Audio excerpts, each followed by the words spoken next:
And I'm pleased to be joined now by St. John Sea Dogs defenseman Jakub Zboril. Jakub, year 2 for you in the QMJHL is now complete. Tell me about 2015-16 for you.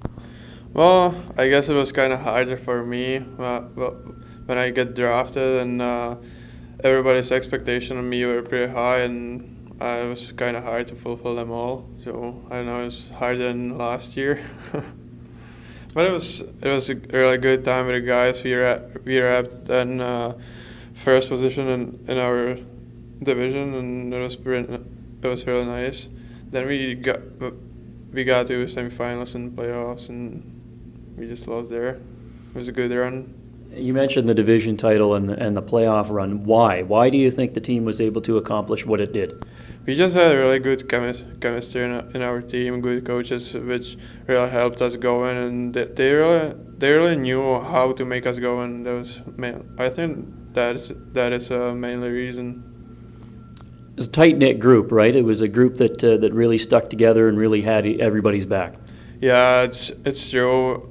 I don't know who that was, which team we played, but if you remember that game when we were losing two goals, and we still went to overtime, and we were really tight in the locker room, and we wanted to win so much. Didn't happen in playoffs. So what will stand out? I mean, you sort of mentioned one right there, but highlights for you. What would stand out as the biggest moments for you when you look back at this season?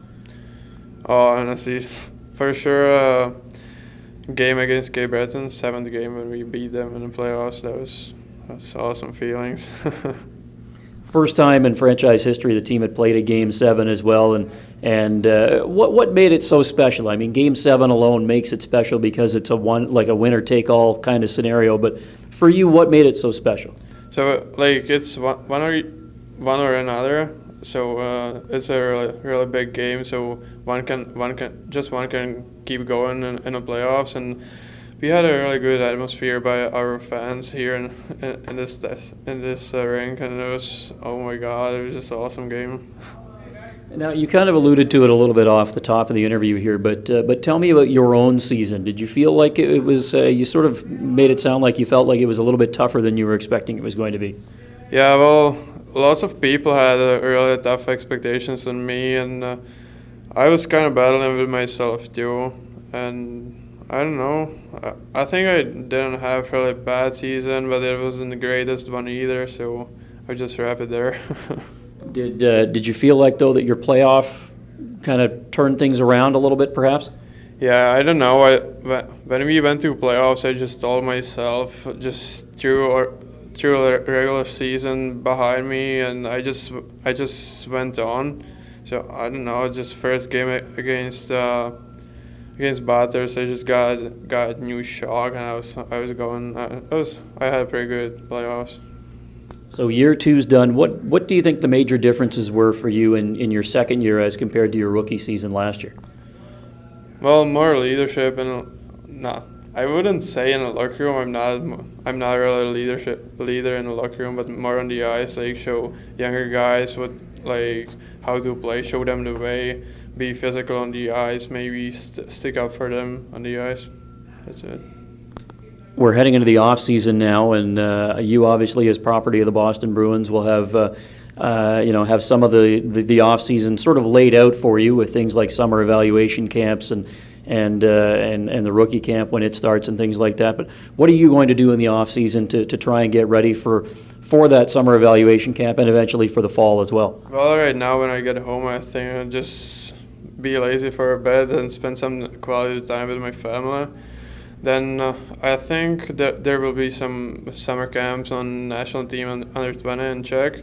Then there's there's one tournament in Calgary with national team. Then I'll be going to Montreal to work out with NHL players, and then to development camp, rookie camp, then to regular camp in Boston. So it's going to be pretty busy too.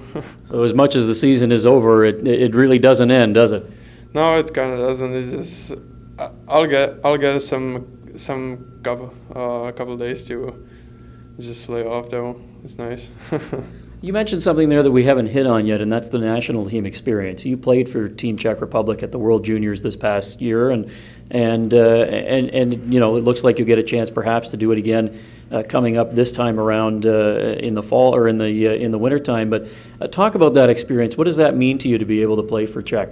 Well, it's really nice. It's like it was one of my biggest dreams when I was a little kid. When I was watching like Czech guys representing their country, and I always wanted to be one of them. I'm just proud that I can be there and represent my country. So are you looking forward then to getting home and seeing some friends, seeing some family, and just kind of hitting the reset button for a little while? Oh yeah, for sure. I just go home, meet a couple of friends. Like, I don't know if I can say that, but maybe a little party, and we'll see. Jakub, thanks for a great year, and have a good off season. We'll see you in the fall. Thank you.